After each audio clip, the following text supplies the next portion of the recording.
Continúo. Esa subjetividad, ¿no es cierto?, se constituye en un campo semiótico, es decir, que no se puede abordar solo desde un punto de vista o desde un ángulo, sino desde múltiples, intervienen múltiples factores, ¿no? Eso lo va a desarrollar a lo largo de todo el artículo, ¿sí? Después, justamente hay un párrafo al inicio que dice: el texto literario es un espacio de trasvasamiento del hombre y su historia en el lenguaje, y del lenguaje configurando al hombre y su historia. No podemos separar los textos de los sujetos que los producen, ni de las culturas de donde emergen. Pero tampoco podemos desconocer que dicha subjetividad es una producción simbólica de la cultura y se articula verbalmente. Es decir, para que vos entiendas, el sujeto se articula culturalmente y se manifiesta o se expresa a través del lenguaje, ¿no es cierto? Ahí en ese lenguaje, también el lenguaje a su vez es un campo semiótico donde nosotros vamos a ir conformando la subjetividad del sujeto. Es decir, vamos a ir dándonos cuenta de muchísimas cuestiones acerca de ese sujeto de la enunciación y del sujeto lírico, del sujeto narrativo, etc.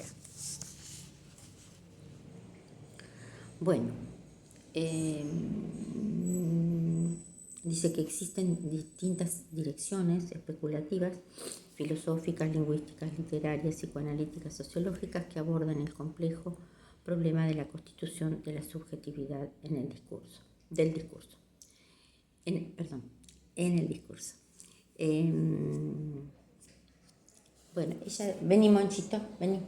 Está muy complicada la mañana porque el gato está de molestar.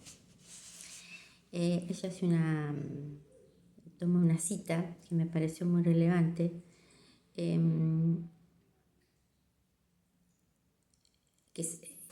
primero habla de una tensión, ¿no?, entre el sujeto discursivo y el sujeto real, ¿no?, que es como una pugna entre la representación y la construcción, ¿no? ¿Qué quiere decir esto? Es como una lucha entre lo que representa ese sujeto y cómo lo va construyendo en la obra, ¿no es cierto? Y dice, cita a Nietzsche en La voluntad de poder, que quien dice: el sujeto no es algo dado, sino inventado, proyectado. No existe antes de nuestra invención de él. Es una construcción epistemológica, un sistema de ideas construido históricamente. Esta idea de Nietzsche es como quien dice la base de toda la teoría literaria contemporánea, dice la autora, ¿no es cierto? Bueno, en el punto 1, que se titula Ficciones del sujeto, hay algunas cuestiones que fui subrayando y retomando, ¿no? Ella dice que esos infinitos caminos, ¿no?, recorridos en donde se plasma la subjetividad del sujeto en el discurso, construyen el discurso de la subjetividad, ¿no? Aparece entonces la referencia al pronombre yo, a esa primera persona. ¿Quién es esa primera persona? Que en palabras Benveniste era la representación de ese sujeto del discurso, ¿no es cierto? Es un signo único, pero móvil. El pronombre es yo siempre digo que es como un espacio vacío, que cada uno se va apropiando de ese espacio, y entonces esa categoría del pronombre yo nos va a permitir pensarlo como algo emergente, ¿no es cierto?, de ese yo subjetivo, porque, es decir, según Benveniste, en cuanto existe un yo, existe un tú, es decir, el yo habla a un tú, y tantos, esos espacios que son como cuencas vacías se van completando, se van llenando, se van construyendo según quien sea la persona que toma la palabra en el discurso y según, por ejemplo, quien lea la obra. Bueno, después hace una referencia a un autor, Lozano, honestamente no lo conozco, y que dice que el discurso es su sujeto, un sujeto que solo podemos conocer por el discurso. Es verdad, solo podemos conocer a un, y hasta por ahí nomás, ¿no es cierto? Esto se ve mucho en la narrativa contemporánea. Yo te contaba mucho estas novelas que estuvimos leyendo en el taller de Marichu, que, de María Moreno, por ejemplo, que uno va construyendo quién es esta persona a través de ese discurso literario, ¿no es cierto? Bueno, después también hace referencia a Enrique Pesoni, quien dice que ese doble movimiento de constituir el lenguaje que lo constituye, ¿no? El sujeto construye un lenguaje, que a su vez el lenguaje lo construye. Siempre estamos en la misma idea, ¿no? Después, en la página 16, habla del famoso pacto de lectura, ¿no? Dice, en la obra aparece el yo, origen real, desaparece, ¿no? Y lo que emerge es un mundo con un yo, origen ficcional, lógicamente. Ese hablar imaginario, dice, es el presupuesto de un pacto de lectura que constituye la regla fundamental de la especificidad comunicativa de la obra literaria, según Smith, y que impone a todos los participantes en la comunicación estético-verbal la restricción de no admitir los objetos comunicados como interpretables en términos referenciales, puros o confrontables con criterios verificadores. Es decir, nosotros leemos una obra literaria, por más que sea una obra literaria histórica, ya por el solo hecho de estar constituida como un texto, como un discurso literario, nosotros hacemos un pacto de lectura en silencio cuando empezamos a leer y sabemos que no podemos admitir que esos hechos son confrontables con una realidad, ¿no? Siempre hay una vinculación, pero no lo podemos verificar si son verdad o mentira. Y el lector, me molesta mucho el gato, el lector debe reconocer esas cuestiones literarias para poder comprender y acceder a la obra. Tiene que tener una actitud activa, ¿no? Y a su vez comprometida literariamente para poder comprender y tener una llegada a ese sujeto literario, ¿no es cierto? Bueno, vuelve a decir al final, y hace referencia a Bakhtin, al final de la página 16, que esa subjetividad, según Bakhtin, es vista, ¿no es cierto?, como función de la ideología, ya que el lenguaje es su vehículo. Nosotros hablamos del lenguaje, bueno, el lenguaje se manifiesta la ideología social, política, cultural. Y justamente esa subjetividad está en función de la ideología.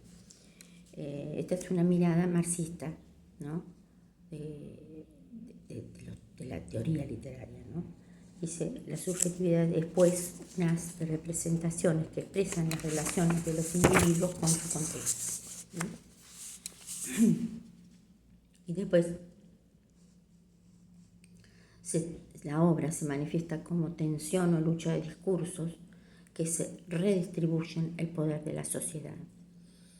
Ahí entra en el concepto de Foucault, porque podríamos decir, cada voz, cada discurso que se escucha en la sociedad, según Foucault, son representantes de distintos poderes. Hay poderes, hay discursos de políticos, hay discursos de la iglesia, hay discursos de las instituciones de salud, hay discursos de las instituciones educativas, que son todas instituciones que tienen en sí el poder. Entonces se van manifestando y es una pugna de discursos, ¿eh?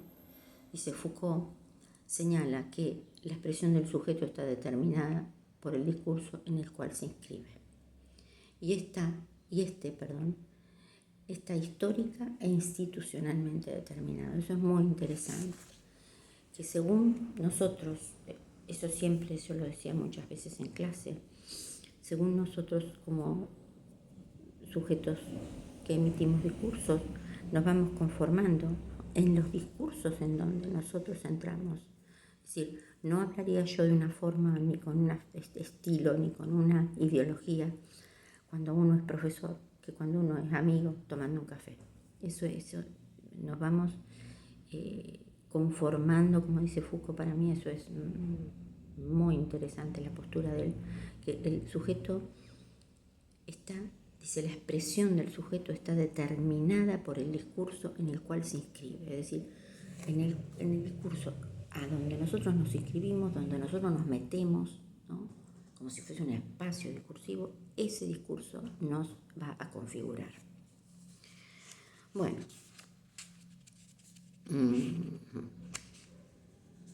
después hace un acercamiento, ¿no? a Kristeva, ¿no?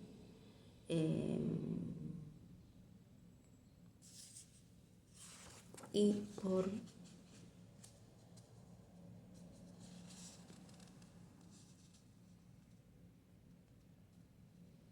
sí, siempre más o menos repite la misma idea, ¿no? Por supuesto, magníficamente, el texto es precioso, muy, muy bien hecho y con una riqueza bibliográfica extraordinaria, ¿no?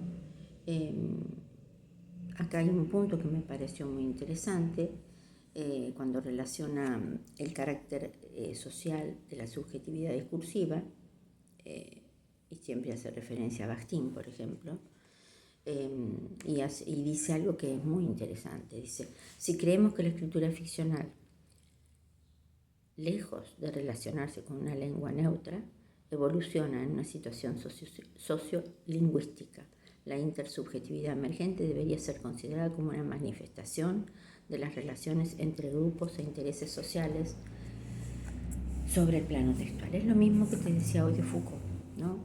Son como distintos, él lo llama de otra manera, como los discursos del poder que se van haciendo como una pugna. Después, justamente como nosotros hablamos que el discurso está relacionado con la subjetividad está relacionada con los campos sociales, como dice Bakhtin, ¿no es cierto?, está conformado por... Entonces, ese intercambio discursivo, además de ser, es una cuestión sociolingüística y es una relación entre grupos e intereses sociales, ¿no?, que se van manifestando. Hay un párrafo que yo lo marqué porque a mí me gusta Foucault, pero bueno. Dice, Michel Foucault parece tender un puente entre ambas posturas, a propósito de la función autor en el discurso literario. Afirma, en la escritura se trata de la abertura de un espacio en el que el sujeto que escribe no cesa de desaparecer. Entiende esta disolución del individuo empírico dialécticamente recuperada por las huellas que deja en su escritura, su pertenencia a una formación social.